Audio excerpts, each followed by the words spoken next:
Good evening and salutations, my Days of Our Lives fans. Charlie.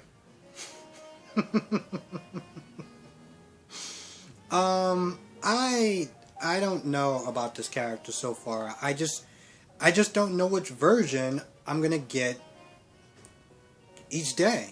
You know, am I gonna get the whiny, complaining man-child Charlie? Am I gonna get the psychopath Charlie? Or am I gonna get the nice, decent guy Charlie? I have no idea which version I'm gonna get, depending on what episode it is. So, Charlie is having his morning date with Claire. And, you know, I'm trying to give Charlie the benefit of the doubt to some extent. So, they're talking, and Ben walks by.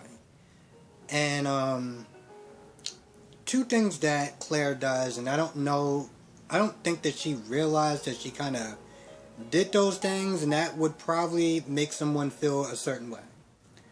So, Charlie talking to her, and she's like, Ben, hey, how you doing? Just completely cuts him off. Just cuts him off, walks over to this guy, and starts hugging him. Now, I know that Charlie comes across as jealous and just very, like, you know, he doesn't get his way. He starts whining and, like, pretty much acting like a dick or whatever. But I'm going to sit there and try to give him the benefit of the doubt in this scene to an extent. Because I'm not going to lie. If I don't know who this person is that they're hugging out of nowhere and we are dating or whatever, and you just cut me off, I'm not going to lie. I may actually feel some sort of way. So then Charlie gets up and he introduces himself. And they're talking or whatever. And, you know, Claire's like, you know, this isn't fair. You know, you should have never got locked up. And, you know, Charlie, I mean, granted, I don't know how many people would have did this, but Charlie was like, well, he did assault an officer. And Claire was like, oh, well, you know, he's fine.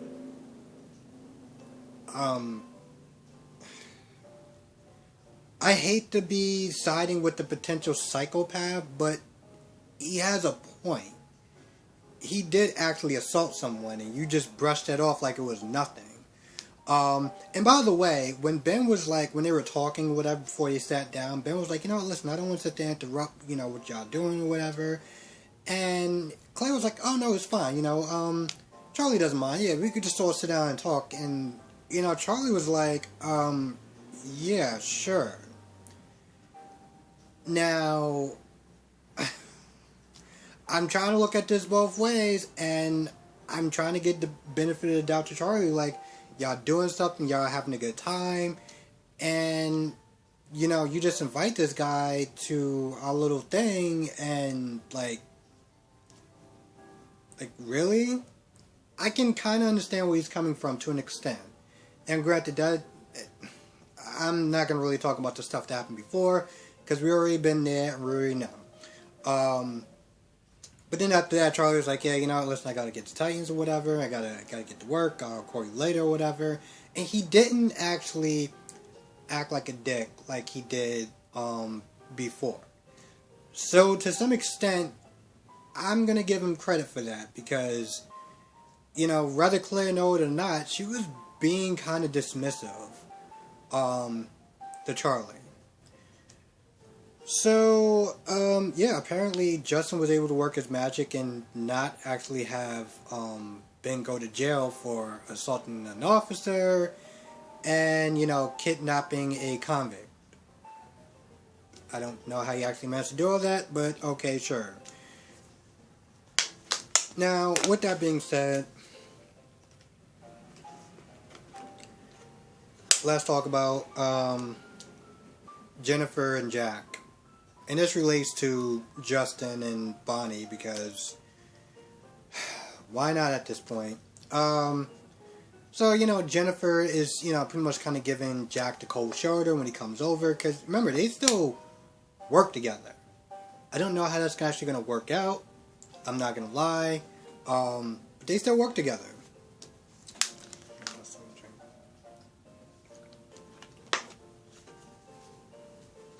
So yeah, they still work together, and so she's giving the cold shoulder or whatever, and then I don't remember, she kind of closed the door in her face or whatever, but Jack leaves and he comes across Justin, and Jennifer goes, I guess, to pick up her coffee or whatever because she's working from home because she doesn't want to be around Jack.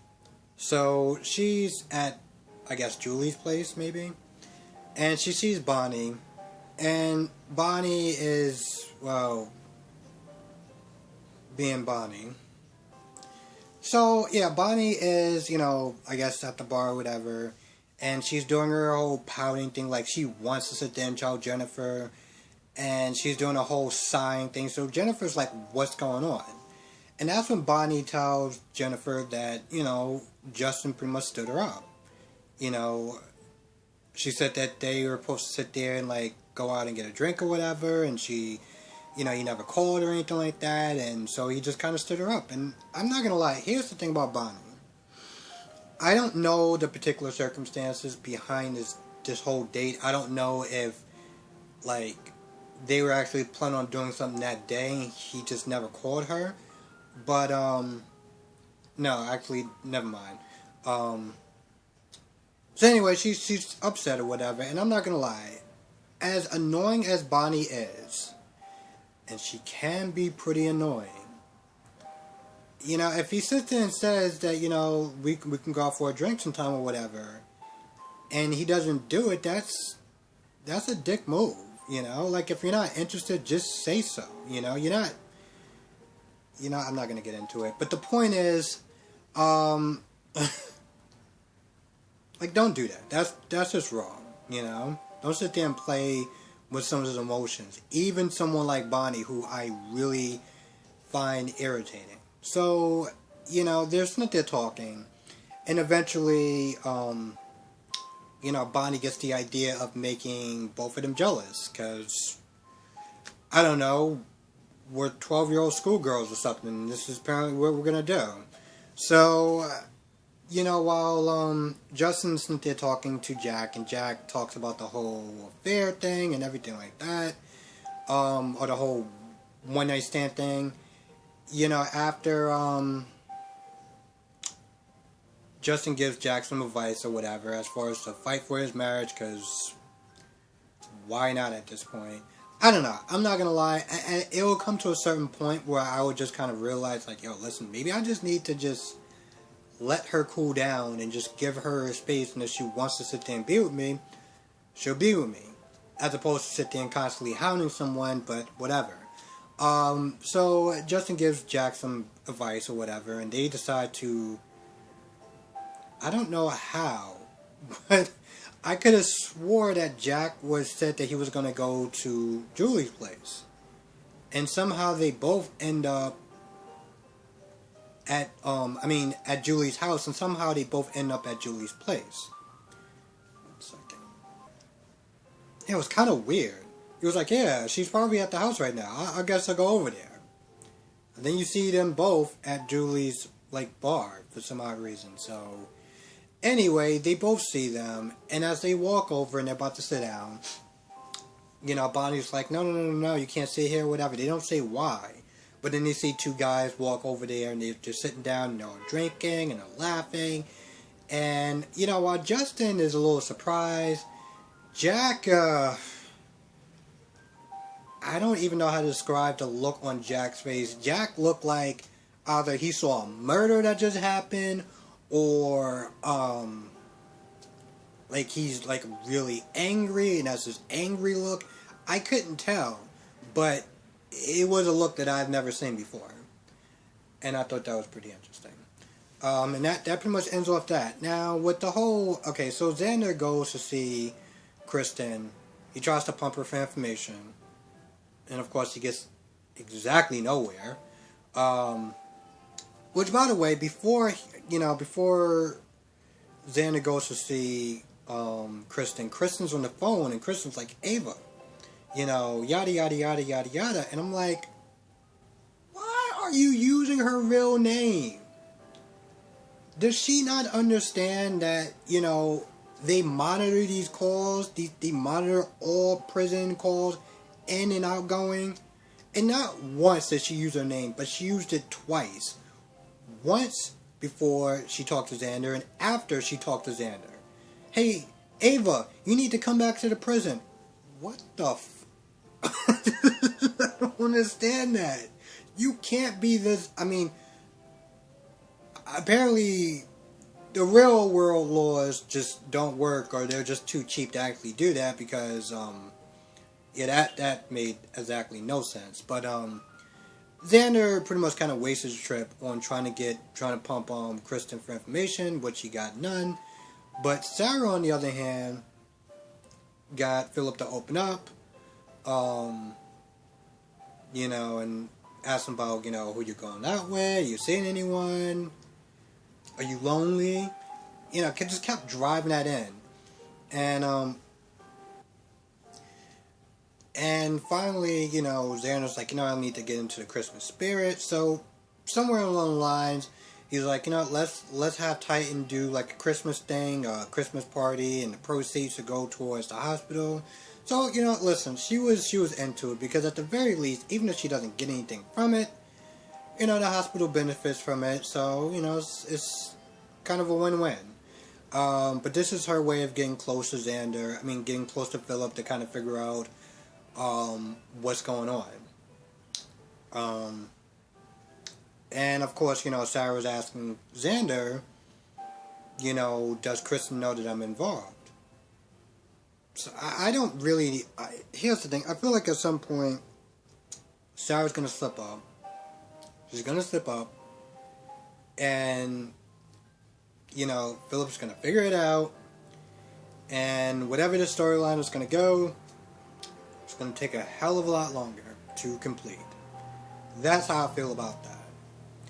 1 second.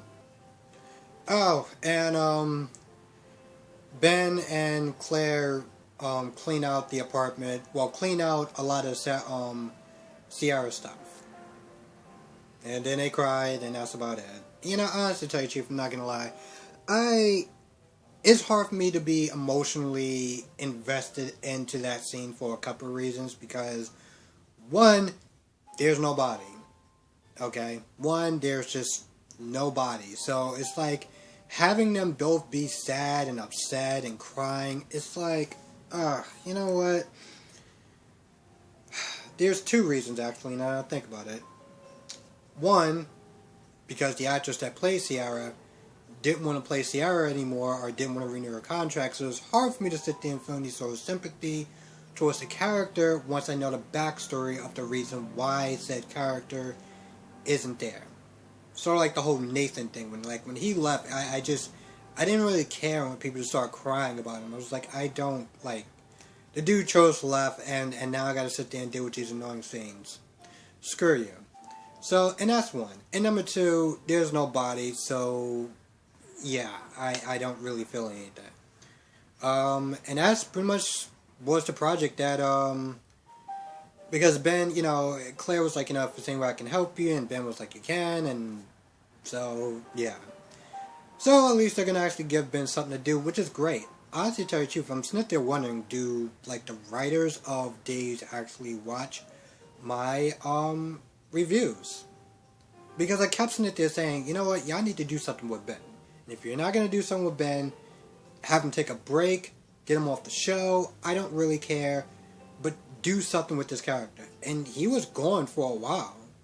And now he's back and he's with Claire, so I feel like, I know somebody in the comment section said that, you know, maybe a love triangle going on between Ben and Claire and Charlie. So, you know what, maybe that's going to be a thing, and that should be interesting, because we'll finally get to see Charlie for the psychopath that he is. Also, Charlie got caught sneaking behind, sneaking into Philip's computer, so I wonder how he's going to sit there and lie his way out of that. Unless he just wound up getting fired, and I guess that works too. Second. Yeah, I really wonder how, Charlie's gonna figure his way out of this one. See, this is exactly why I wish that they had, like, promos or, like, previews or, like, next episode, like what they do with General Hospital. I know for like a year or something they stopped doing that, which was really odd. But I wish they would do that, because then you would have an idea of what's gonna wind up happening next. I mean, they don't have to give you everything, but like, I mean, I know I can go like, on YouTube and find promos for it, but it's like, just give me the damn promo at the end of the episode. That would just be whatever. So yeah, it should be interesting to see how Charlie's gonna sit there and get his way out of dealing with Philip, aka Manchild. To tell you the truth, I wish I can call Philip something more than a Manchild, but everything that he's been displaying so far in these episodes that I've seen has been coming across as straight up Manchild. And I would like to see another side to Philip, because I know there's Philip fans. I know there's people that really like Philip. I don't know why, but I would like to find out. So hopefully whenever this mysterious girl that's going to sit there and like,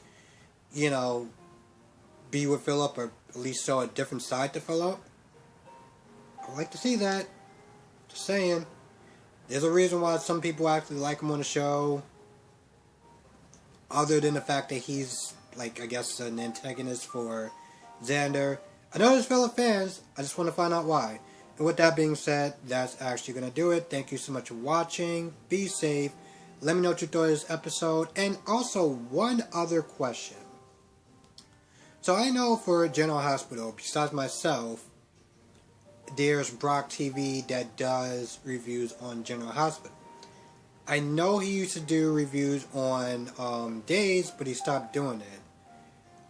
I don't know why, and I'm really curious about that. But if anyone knows anyone else that does reviews on Days, please let me know. Because I always sit there and try to look up and see how many other people do reviews and stuff like that. I know there's one person, but it's not reviews. It's just like spoilers from like the next couple episodes. I want to find somebody that actually does reviews, kind of like me and Brock TV. So if anyone knows anyone else that does it, please write their name down in the comment section below. Really interested. Have a good day, good night, depending on when you're watching this. Be safe. I will catch you in the next review.